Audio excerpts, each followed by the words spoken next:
Bang, bang.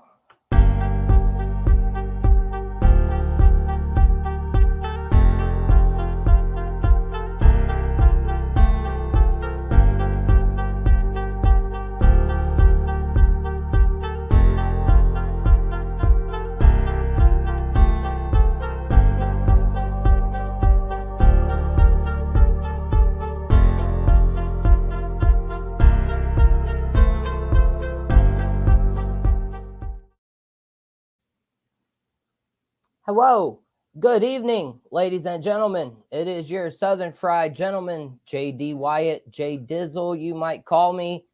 Listen, y'all, I've had an exciting week. We're going to dive right into this. I've got a new logo. I'm going to show you that in just a few minutes. We're going to reveal a new segment that a fan suggested. And then also, I'll be gosh darn, JD has his first ever guest coming on, and I'm electrified. I'm ready. You know, that might be part of the show that he's on. I'll tell you about it in just a moment. But yeah, I might just have my hairs, raising up on my arms a little bit. I'm excited to bring you guys some South Carolina high school football talk this evening. And so without further ado, let me go ahead and jump right into this. Welcome, ladies and gentlemen, Southern Fried Sports, episode 5. We are about to talk about South Carolina high school football. I hope you are buckled up. I hope you're ready to go, because it is my very greatest pleasure to introduce my man, Cole Bryson of the Fan Upstate. He is on the show Wire to Wire with Diesel and Cole Bryson. He also has a new high school football, or not a new, it's actually coming back up for, I think, its second season, the Saturday Scramble, another high school football show that he will be a part of. And so, ladies and gentlemen, let me introduce to you Mr. Cole Bryson. What's up, man? Is this thing on? Yeah, absolutely. It's on. Knock, knock. Can you hear me all right? I've got you. You got me curious now what season this is. Of the Saturday Scramble. I know you did it last year, and so I definitely know it's going to be season 5. Season 5, yeah. Wow. 2019 was the first year, man. Can you believe that? No, man, no, I couldn't. Actually, I didn't move up here until 2020. And then, I got hooked on the radio station. And then, I've been listening to you ever since on it. Listen, y'all, I'm a huge fan of the Fan Upstate. If y'all are not listening to the Fan Upstate, shame on you. You should be. But hey, Cole, so speaking of surprising, let me ask you this one first, because I know you covered Gaffney for a while. So a couple episodes ago, I looked at the Sports Illustrated top 25 programs in South Carolina off the cuff. I didn't look at it previously. Lo and behold, number 1, Gaffney Indians. Yeah. What do you make of them being number 1 this year in that poll? And can you give me some thoughts on that school going forward? Yeah, you're right. I was covering Gaffney last year until I got put back on Burns this year, since I'm full-time with the radio station, JD. So Gaffney, number 1, I'll say this. Preseason polls are preseason polls, right? I take them with a grain of salt. However, with that being said, Gaffney absolutely is deserving of it. They are, in my opinion, one of my favorites to play for a state championship in 2024. A lot of that has to do with the talent they have coming back, as well as quarterback. And then a little bit of that has to do with 5A now having 2 divisions, and they will be Division 2. So there's going to be a road in Division 2 for them to make a run of the state championship that's a little more favorable than Division 1. Again, that's not taking anything away from Division 2 teams. They're still really good teams. But looking at the teams that are in Division 2, I like Gaffney's chances. Javon Gilmore transferred in from Ben Lippen. They bring a star-studded defense back, Andrew Root, Surratt on the offensive line, one of the best running backs in the area with Jade McDowell. So they're going to be really good. And it's Dan Jones last year at Gaffney. And, he's been a part of 7 state championships, I believe, off the top of my head. So, he's the winningest coach ever in Gaffney football history. And it wouldn't surprise me at all if he goes out on top this year. Absolutely. And so you were just mentioning it there, though. You talked about there being 2 different divisions in 5A. Yeah. And so that was going to be one of my questions going forward. So I'll dive right into it now. Can you explain what those differences are going to be between the 2 divisions in 5A? And also, as far as the other realignment goes, who do you think came out as benefactors and losers in some of those scenarios? Well, just to answer your second question, Abbeville's in 1A. So good luck, everybody in 1A. Right. That Yeah. is Shout out to me. I've actually said, dude, they were 18th in that poll that I was talking about. really Out of all the programs, them as a 1A school were 18th. The BHP was 16th. Clinton came in at 20th. huh. The one that really jumped out, because I was looking for smaller schools as I scrolled down it. I'll say this real quick about those polls. Take them with a grain of salt. There's people who make the polls at the high school level who are in different parts of the state who never see a lot of these schools. Somebody asked me the other day, I was talking to a parent here in the upstate, and his kid plays quarterback at the local school. Was upset about some rankings and preseason polls and stuff, And I told him, we were on the phone. I said, hey, man, have you seen my preseason polls for high school football? And he said, no, I hadn't seen them. Where are they at? And I said, I don't have it. It's pointless, in my opinion, to make a bunch of preseason polls on teams that I haven't seen with my own eyes. I know it obviously gives us things to talk about. But, to answer the first part of your question, it's based on attendance. Excuse me. The 5A classification will be split up in two divisions. So I predict in a few years them creating a 6A classification, but you have schools like Gaffney, going back to Gaffney, who have lower attendance at their high school than some of those teams in Division I. So those divisions are simply split just because of the attendance of some of those schools. So they try to make it as fair as possible. It's tough. They reclassify every 2 years, because so many people move into the area. You kind of have to. I hate it, but it is what it is. Right. Yeah, absolutely. And so, before I move on from that realignment talk, I was Clinton, dude. So when I played at Clinton, we were a 3A school. And I mean, we did have our very good years there running the football. I thought we should have always been a 2A school. And so lo and behold, though, we finally come down and get to be a 2A school. But I'm pretty sure we caught a couple of charter schools in our conference. If not one, or if not two, we definitely have one that's in our conference. So can you speak to some of the advantages of charter schools? And then do you know anything about the MVP and Spartanburg and what's going on with them? Let's dive into that charter school thing a little bit, if you don't mind. Yeah. So advantages wise for them, they can, we'll speak specifically on MVP and Spartanburg.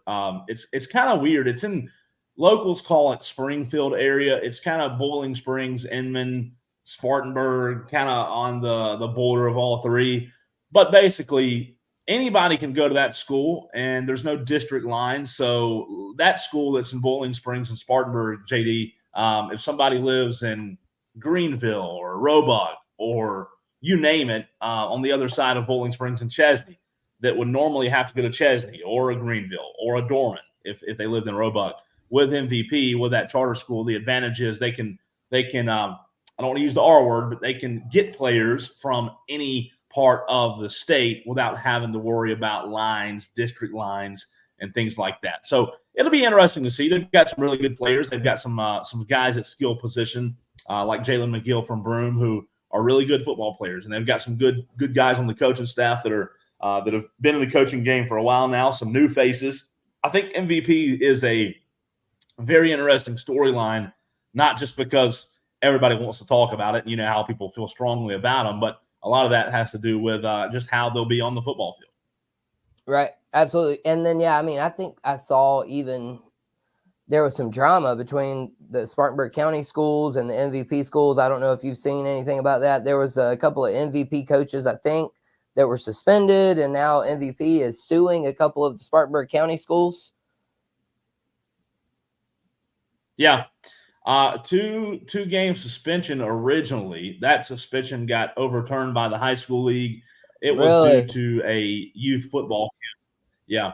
It was due to a youth football camp that the players were helping out at. So MVP had some players that were helping out during dead week at a youth football camp, kind of giving back. And just to be quite frank, they weren't playing. They weren't really, in my opinion, doing anything against the rules. But the high school league. Originally came down with a 2-week punishment, 2-week suspension for the coach, but they have they did the coach, MVP, Gray Ramsey, and the school filed, like you said, against the high school league, and that has been reversed. So there's no suspension now. So it's interesting, man. It's a lot of newness, and I think that's probably why it's a big talking point.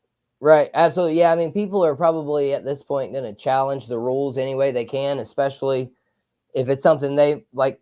If the public schools feel like they might be getting taken advantage of, they're going to try to find loopholes to come after the private schools or the charter schools or whatever. And so, yeah, that'll be a very interesting story going forward.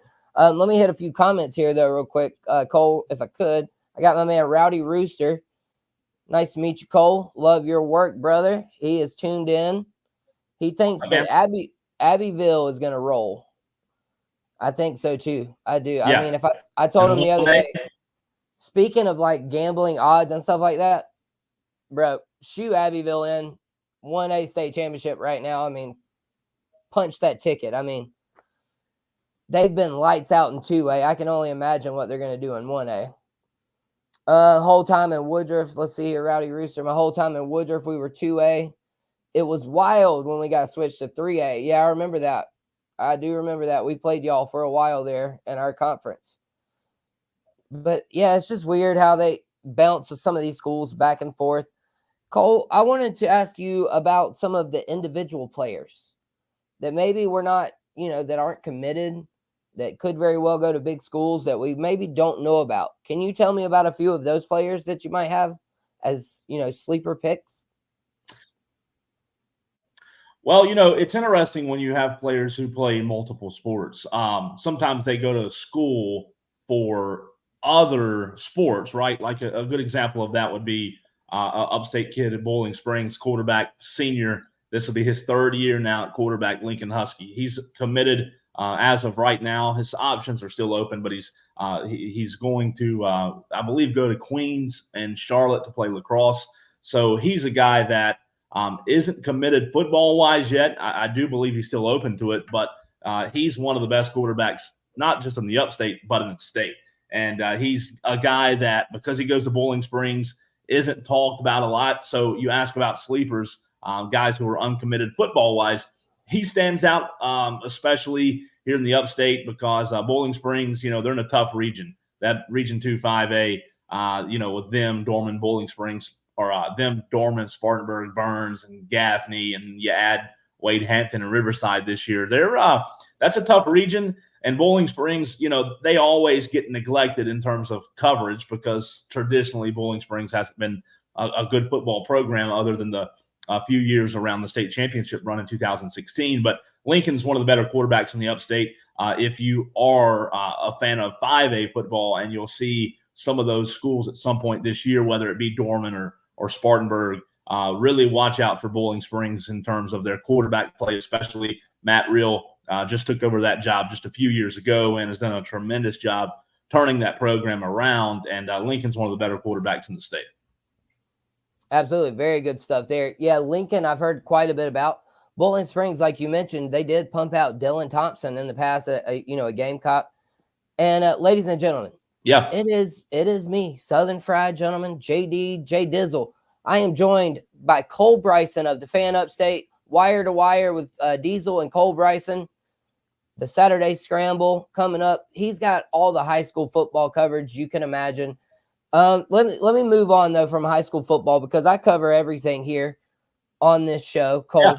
So if you could tell my Clemson fans that might be watching, or even my Gamecock fans, what were those predictions you had for us this week?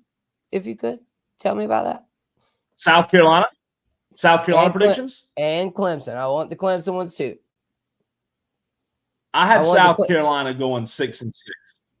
I had South Carolina 6-6. South Carolina's schedule is fascinating. The two games that I got hung up on, as I would imagine a lot of people do, are the Kentucky game early in the year at Kentucky, and then A&M at home a little bit later in the year. Those were the two that I really struggled with.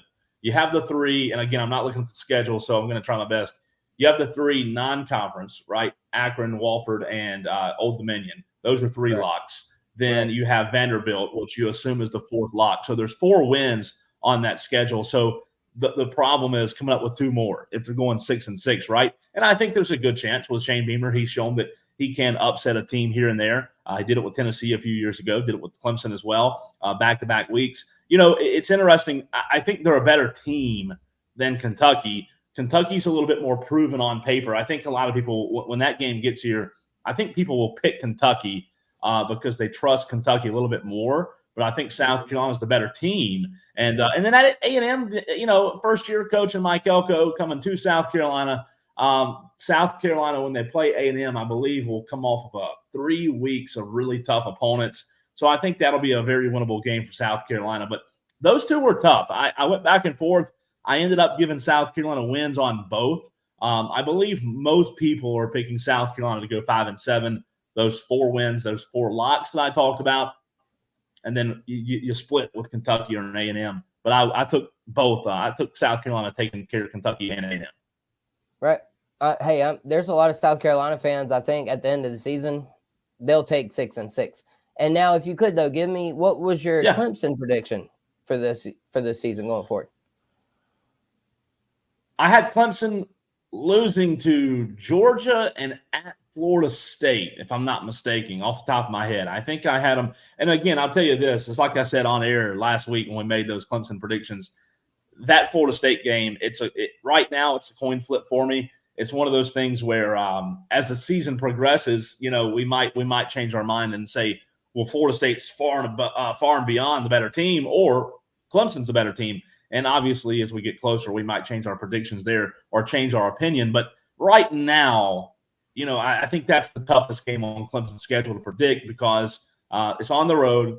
Florida State will have a great environment, in Tallahassee. But the question mark is DJU. He hasn't always handled pressure the best. So that's probably my biggest question mark with that game is does he add another dimension for Clemson, and does he play with that X factor of, hey, I have something to prove going against my former team, or does he crumble? I actually could see both happening, but picking which one will happen, that's the challenging part, JD. And I think right now I'm picking Florida State to win that game, but again, I'm back and forth every single day. I think I have a different opinion on that game. Right. And to speak to a lot of the things that you've said initially, we can sit here and we can say whatever we want to say.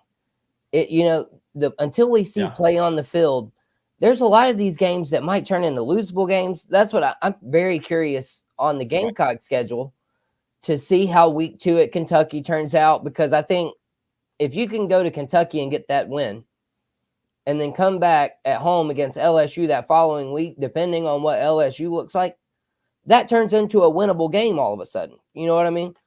And so, we can sit here and say all we want until we actually see them play on the field. And so I'm going to get you out of here on this one. Is that Kentucky game? Yeah, on the road. I was going to ask real quick, that Kentucky game, is that the second game of the year? Yeah.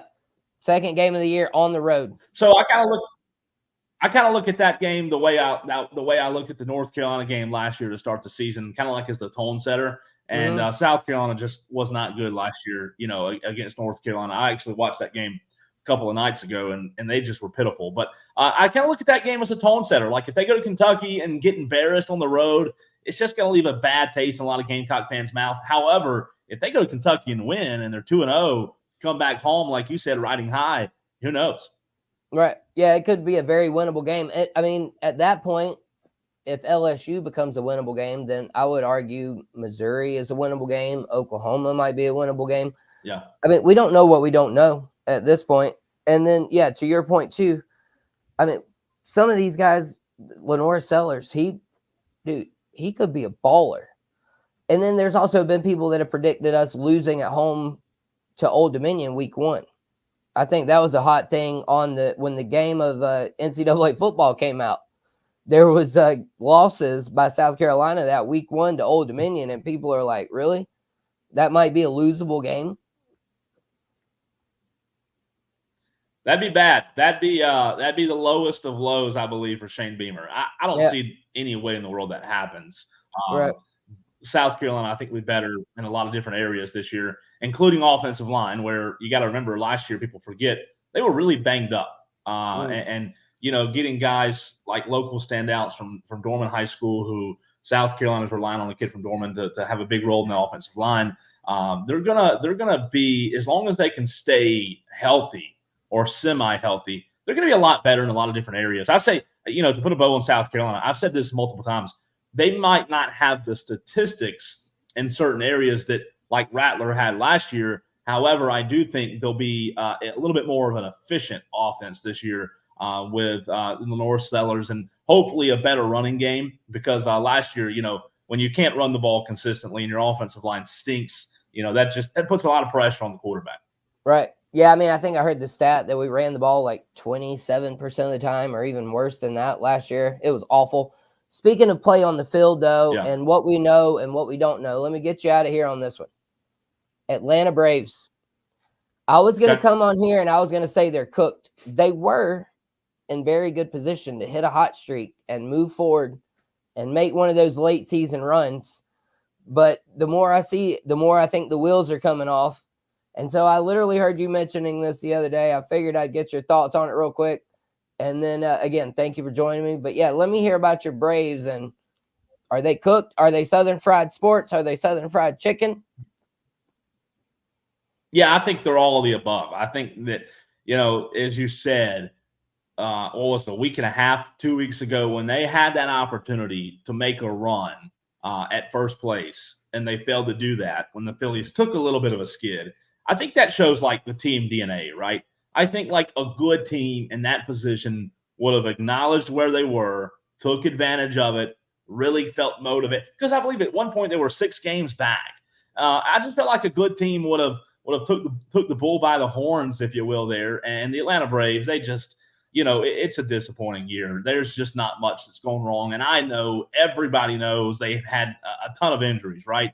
I get that. I haven't been impressed with the job that Brian Snitker's done with the guys that they have had, though. I don't feel as if he's gotten the most of the guys that have been on the team and been healthy. They just Matt Olson's been a very, very much a disappointment this year, and they just they've been right there at times, and I think even right now 7.5 or whatever amount of games back they are. If they can reel off a few against Colorado, and I know that game just started, you would hope they could beat the Rockies. But, they have a lot of questions to answer when the season's over. Like, as bad as the year's been, you hope the offseason kind of makes you feel better. But that's something people really aren't talking about a lot is what happens to Max Fried, right?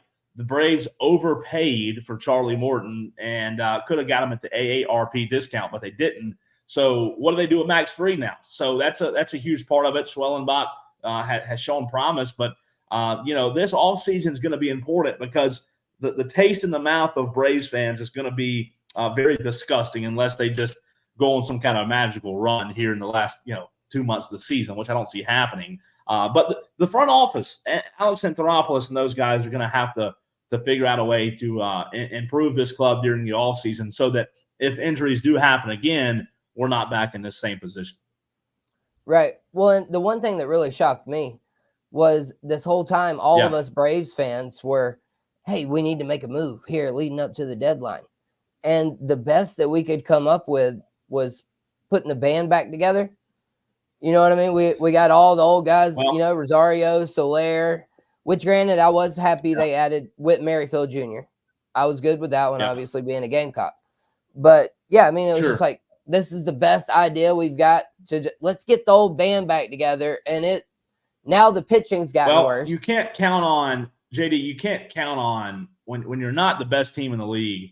You can't just assume and count on your front office and management to make magical moves at the deadline, because that's what it was in 2021. It was magical, and there's no other way to put it other than that. Jock Peterson and the guys, and Jorge Soler, the guys they brought in. It was a magical run, and you know what?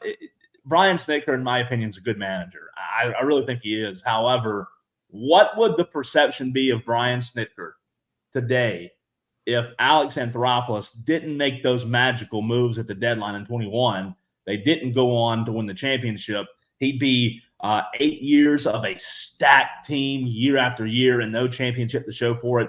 You know, there's a strong argument to be made that AA bailed Snitker out in 2021. Right. Oh, that's very valid.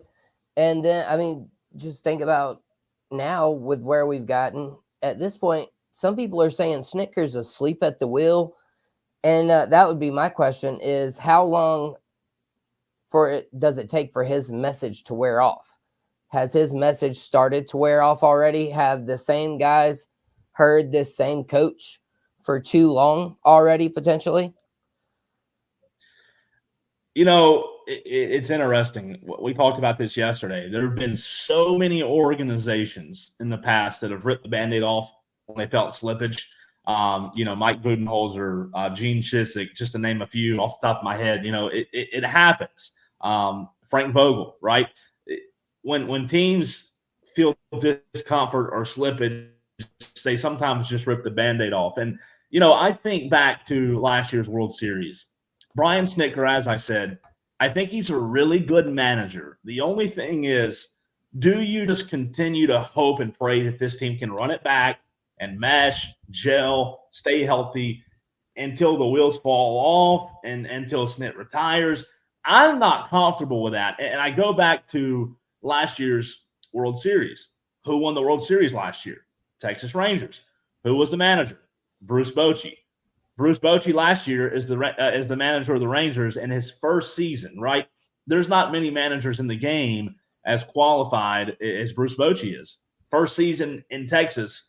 I was there the year before Texas went to the World Series. I went to games. I was there on Easter Sunday in 2022, and the Rangers were horrible. I mean, absolutely horrible. Right. That you couldn't pay people to go to the games all season. They were a bad team. And then Bruce Bochy comes, they win the World Series in his first year. So my point, the reason I say all that is, you know, sometimes it can take just a different message and a flip of a switch. Yeah, the Texas Rangers went out and got guys that helped them win that World Series last year, but there were also Adonis Garcia and a lot of other guys who were already on that team. And sometimes that's all it takes is a fresh voice. So you're in an interesting situation. Do you continue to hope and pray that Snitker can get them back? Or do you just rip the Band-Aid off? I'd rip it off and make a change. Right. Well, certainly depending on how the rest of this year finishes out. I mean, yeah, they're getting late in the season to make a run. I think too many players are injured in order for them to score enough runs. I think Chris Sale, Fried, Morton, at this point, those guys are gassed. They're gassed. Yeah. I mean, they're coming down the stretch. They haven't been able to take any time off because they haven't had that cushy lead. So, yeah, I think the wheels will come off on the Braves this year. But again, y'all, very first guest, Southern Fried Sports, Episode 5, Mr. Cole Bryson. Listen, man, hey, thank you so much for taking time to give to me. I'm going to let you get out of here. Tell my people what you're going to be doing, though, during high school football this year. Man, I'll be not sleeping. Not sleeping. Not a bit. You won't. Not as much. No, not as much as you got going on, bro. Monday to Friday, wire to wire. Burns football. Obviously, wire to wire on. Yeah, so Burns football, I'll be doing wire to wire from the opposing press box. As you said, Burns is playing every game on the road this year. So I'll be at press boxes probably 1:45, 2 o'clock every Friday. We'll be on the air from 3 to about 11:30. And then get a few hours of sleep, and then Saturday scramble the next morning at 8 o'clock. So it's going to be a lot of fun. Hey, well, listen, I will be here. Anything you need from me, I can help you out with, bro. I'll help you out with the Wire to Wire Fantasy Football League, y'all. We're playing fantasy football. Yes. Finally, something I might can beat Cole at. Hey, I meant to ask you that. Who's your odds-on favorite to win the Wire to Wire Football League this year? And you can't say Shane That's Barrett. tough. You can't say Shane. No, I'm not going to say a ringer. I'm not going to say Shane, even though I do love his team name, the Dump Button. He's got one of the best team names this year. Right. I'm terrible at fantasy football. I'll go ahead and put that out there. I love it, but I'm terrible at it. I'll tell you this.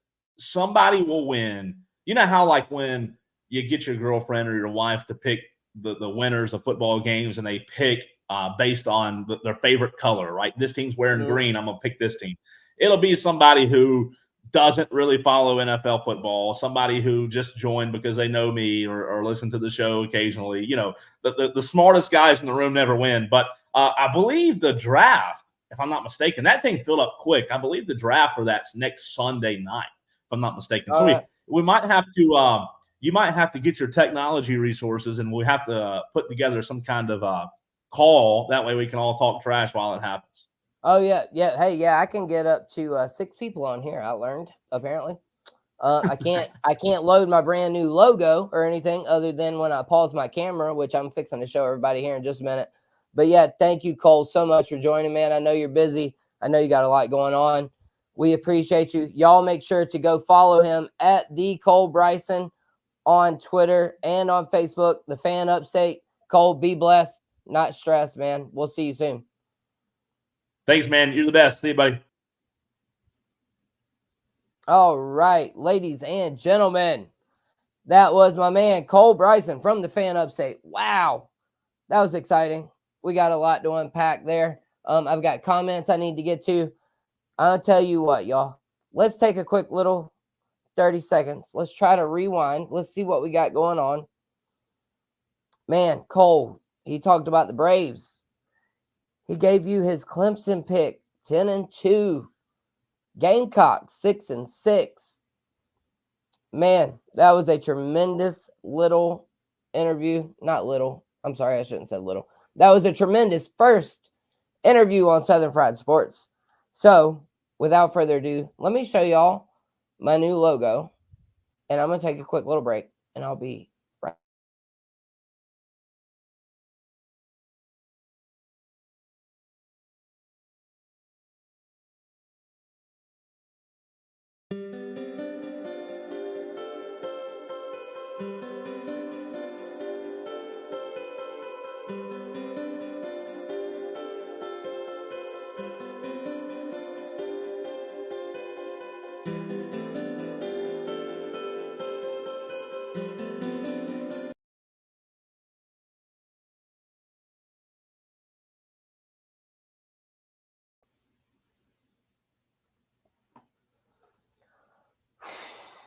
Wow. That was a lot, right? Man, we talked about Gaffney football, Burns football, South Carolina high school football. I forgot to give him his little banner at the bottom. Don't forget, our very first guest was Cole Bryson. You can follow him right here at the bottom. I see 6 of you still watching. Let me get a few of these comments in. Rowdy Rooster. He said, I'll take 6-6 or 7-6 with a bowl win for the Gamecocks. We always beat a team we are supposed to, sometimes even 2 of them. Or excuse me, that we are not supposed to. Very accurate. But we also usually lose to a team or 2 that we should not lose to. So that's why I struggle there on that one. And then NC State will be sneaky good this year. It was just a few years ago that they beat Clemson. There's a few in the ACC that are very interesting to me. NC State, Virginia Tech, and Georgia Tech, and then also Miami. So I guess there's 4. So, I mean, Clemson, FSU, and then, yeah, man, there's a lot of interesting teams in the ACC. You could even throw Louisville in there. I mean, there are a few ACC schools that could certainly sneak up there and be in the mix. Just like, dude, the CBS projections for the SEC, they got Georgia 12-0, Texas 11-1, 5 10-2 teams.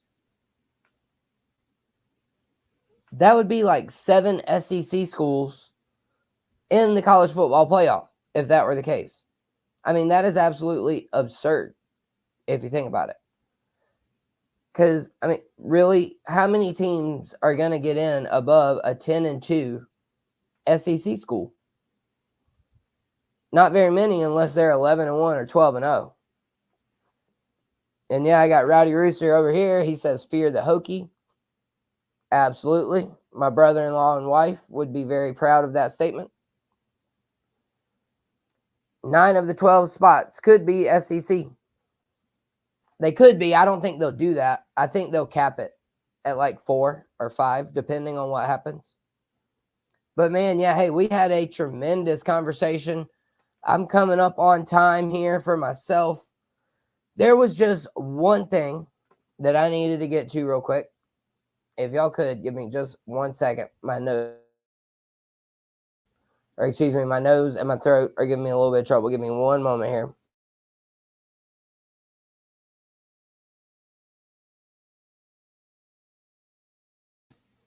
All right. Sorry about that. But yeah, there was one other thing I wanted to get to, and it is, we'll call it part of my experts, my smartest people on Twitter that I follow and that interact with me. They had a good topic earlier. Mr. Jonathan Frew, Cocky Texan. You can find him on Twitter as well. He suggested 2 very good questions. And so we'll talk about both of them real quick. What are the best football movies? That was his second question. But his first question was, which city would you like to go catch multiple sporting events at? And of course, New York, Boston, Los Angeles, those all came to mind. But I'm unique. I'm different. So I would much rather go to Las Vegas, maybe, once they get the athletics up and going. And I could do a casino trip, a Raiders game, athletics game, and then just hang out in Vegas for the first time ever. So that would be one of my first picks. But I would love to go into one of these spots and be able to catch a basketball, an NBA game, an NFL game, and an MLB game. But it would have to be like an MLB playoff game on that particular weekend. And so there's only a few cities that you can do that in normally. So maybe Houston or Dallas. I was going to say Darlington, but I was going to say Arlington and Dallas put together for Darlington. So maybe like Dallas area. And then, let me go back. Let me catch a couple comments on our previous subject here. Don't discredit the Big Ten. Hey, they very well could have four teams into. The college football playoff is going to be a huge mulligan fest. Huge mulligan fest. I mean, you're going to see Oregon and Michigan play each other this year. I think Oregon and Ohio State play each other this year. Or not Oregon and Michigan, but Michigan and Texas play, I think. All the SEC schools are going to play. It's going to become one huge mulligan fest. There's teams that are going to start ranked 12th, and they'll just be there all year. They can lose 2 games, still be ranked 12th, and bam, in the playoffs. And I mean, what did they do except go lose to a better team twice? I mean, it's going to be a mulligan fest. I don't get that many mulligans on the golf course. They're going to get more mulligans in the college football season than they do on the golf course. Like, it's going to be ridiculous. I mean, I just can't even imagine how they're going to make this work, which is why we're already going to expand to 14 teams. And so, let me hit a couple more comments here. They're not going to be called the Athletics when they move to Vegas. That is very correct. They're going to have a new team name. We got my man Trip Wyatt, another gentleman coming in to join me right now. Hold on just a moment, Trip. Bear with me. And then I got my man Rowdy Rooster, Friday Night Lights, replacements. Remember the Titans facing Giants any given Sunday. The program, Rudy. Stop. 1 second. I'm doing something. I'm getting comfortable.